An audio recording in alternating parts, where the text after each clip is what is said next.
par le Coran, au renom glorieux, d'Ikr. Ceux qui ont mécru sont plutôt dans l'orgueil et le schisme.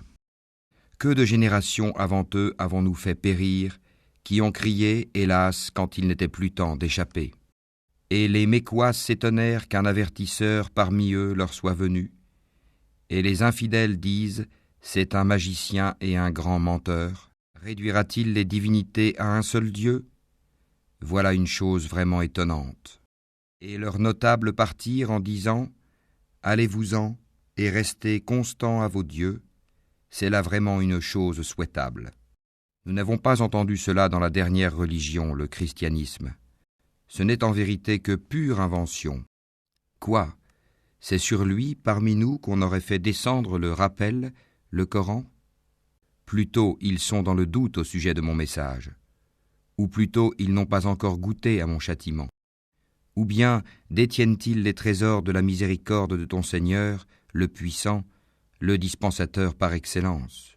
Ou bien ont-ils le royaume des cieux et de la terre et de ce qui existe entre eux ?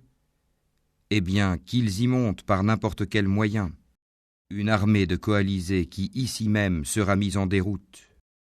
Avant eux, le peuple de Noé, les Hades et Pharaon, l'homme aux pales ou aux pyramides.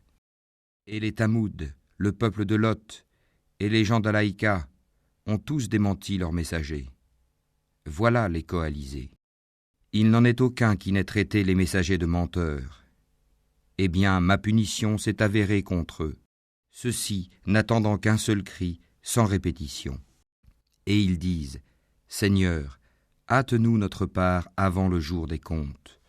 Endure ce qu'ils disent, et rappelle-toi David, notre serviteur, doué de force dans l'adoration et plein de repentir à Allah. Nous soumîmes les montagnes à glorifier Allah, soir et matin en sa compagnie, de même que les oiseaux assemblés en masse, tous ne faisant qu'obéir à lui, Allah. Et nous renforçâmes son royaume, et lui donnâmes la sagesse et la faculté de bien juger. Et était-elle parvenue la nouvelle des disputeurs quand ils grimpèrent au mur du sanctuaire ? Quand ils entrèrent auprès de David, il en fut effrayé. Ils dirent, n'aie pas peur, nous sommes tous deux en dispute. L'un de nous a fait du tort à l'autre. Juge donc en toute équité entre nous, ne sois pas injuste et guide-nous vers le chemin droit. Celui-ci est mon frère, il a 99 brebis, tandis que je n'ai qu'une brebis. Il m'a dit, confie-la moi. Et dans la conversation, il a beaucoup fait pression sur moi. David dit, il a été certes injuste envers toi en demandant de joindre ta brebis à ses brebis. Beaucoup de gens transgressent les droits de leurs associés, sauf ceux qui croient et accomplissent les bonnes œuvres, cependant ils sont bien rares. Et David pensa alors que nous l'avions mis à l'épreuve. Il demanda donc pardon à son Seigneur et tomba prosterné et se repentit. Nous lui pardonnâmes, il aura une place proche de nous et un beau refuge. Ô David, nous avons fait de toi un calife sur la terre. Juge donc en toute équité parmi les gens et ne suis pas la passion, sinon elle t'égarera du sentier d'Allah. Car ceux qui s'égarent du sentier d'Allah auront un dur châtiment pour avoir oublié le jour des comptes. Nous n'avons pas créé le ciel et la terre et ce qui existe entre eux en vain. C'est ce que pensent ceux qui ont mécru. Malheur à ceux qui ont mécru pour le feu qui les attend. Traiterons-nous ceux qui croient et accomplissent les bonnes œuvres comme ceux qui commettent du désordre sur terre ? Ou traiterons-nous les pieux comme les pervers ? Voici un livre béni que nous avons fait descendre vers toi, afin qu'ils méditent sur les versets et que les doués d'intelligence réfléchissent.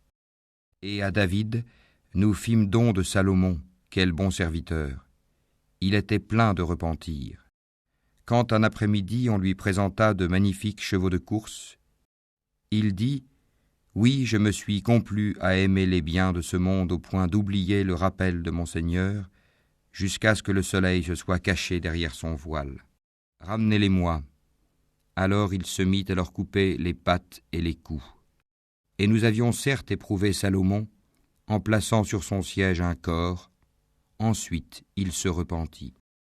Il dit, Seigneur, pardonne-moi, et fais-moi don d'un royaume tel que nul après moi n'aura de pareil, c'est toi le grand dispensateur. Nous lui assujettîmes alors le vent, qui, par son ordre, soufflait modérément partout où il voulait. De même que les diables, bâtisseurs et plongeurs de toutes sortes, et d'autres encore, accouplés dans des chaînes. Voilà notre don.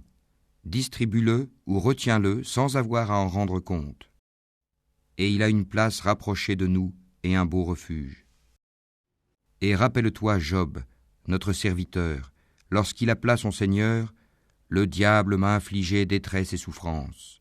Frappe la terre de ton pied, voici une eau fraîche pour te laver, et voici de quoi boire. Et nous lui rendîmes sa famille, et la fîmes 2 fois plus nombreuse, comme une miséricorde de notre part, et comme un rappel pour les gens doués d'intelligence. Et prends dans ta main un faisceau de brindilles, puis frappe avec cela, et ne viole pas ton serment. Oui, nous l'avons trouvé vraiment endurant, quel bon serviteur, sans cesse il se repentait. Et rappelle-toi Abraham, Isaac et Jacob, nos serviteurs puissants et clairvoyants. Nous avons fait d'eux l'objet d'une distinction particulière, le rappel de l'au-delà. Ils sont auprès de nous, certes, parmi les meilleurs élus. Et rappelle-toi Ismaël et Élisée, et Dal-Kifl, chacun d'eux parmi les meilleurs. Cela est un rappel. C'est aux pieux qu'appartient en vérité la meilleure retraite, les jardins d'Éden aux portes ouvertes pour eux, où, accoudés, ils demanderont des fruits abondants et des boissons. Et auprès d'eux seront les belles au regard chaste, toutes du même âge. Voilà ce qui vous est promis pour le jour des comptes. Ce sera notre attribution inépuisable. Voilà, alors que les rebelles auront certes la pire retraite, l'enfer où ils brûleront, et quel affreux lit, voilà qu'ils y goûtent, eau bouillante et eau purulente, et d'autres punitions du même genre. Voici un groupe qui entre précipitamment en même temps que vous, nul bienvenu à eux, ils vont brûler dans le feu. Ils dirent, pas de bienvenue pour vous plutôt. C'est vous qui avez préparé cela pour nous, quel mauvais lieu de séjour. Ils dirent, Seigneur, celui qui nous a préparé cela, ajoute-lui un double châtiment dans le feu. Ils dirent, pourquoi ne voyons-nous pas des gens que nous comptions parmi les malfaiteurs? Est-ce que nous les avons raillés à tort?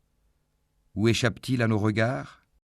Telles sont en vérité les querelles des gens du feu.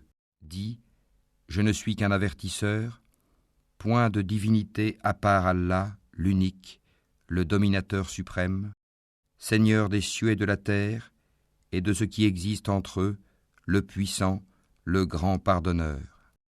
Dis, ceci, le Coran, est une grande nouvelle, mais vous vous en détournez. Je n'avais aucune connaissance de la cohorte sublime au moment où elle disputait. Il m'est seulement révélé que je suis un avertisseur clair. Quand ton Seigneur dit aux anges, « Je vais créer d'argile un être humain », quand je l'aurai bien formé et lui aurai insufflé de mon esprit, jetez-vous devant lui prosternés. Alors tous les anges se prosternèrent, à l'exception d'Iblis, qui s'enfla d'orgueil et fut du nombre des infidèles. Allah lui dit, « Ô Iblis, qui t'a empêché de te prosterner devant ce que j'ai créé de mes mains? T'enfles-tu d'orgueil ou te considères-tu parmi les hauts placés? Je suis meilleur que lui, dit Iblis. Tu m'as créé de feu et tu l'as créé d'argile. Allah dit, « Sors d'ici, te voilà banni. Et sur toi sera ma malédiction jusqu'au jour de la rétribution. » Seigneur, dit Iblis, donne-moi donc un délai jusqu'au jour où ils seront ressuscités. Allah dit, tu es de ceux à qui un délai est accordé, jusqu'au jour de l'instant bien connu. Par ta puissance, dit Satan, je les séduirai assurément tous, sauf tes serviteurs élus parmi eux. Allah dit, en vérité, et c'est la vérité que je dis, j'emplirai certainement l'enfer de toi et de tous ceux d'entre eux qui te suivront. Dis, pour cela je ne vous demande aucun salaire, et je ne suis pas un imposteur. Ceci, le Coran, n'est qu'un rappel à l'univers, et certainement vous en aurez des nouvelles bientôt.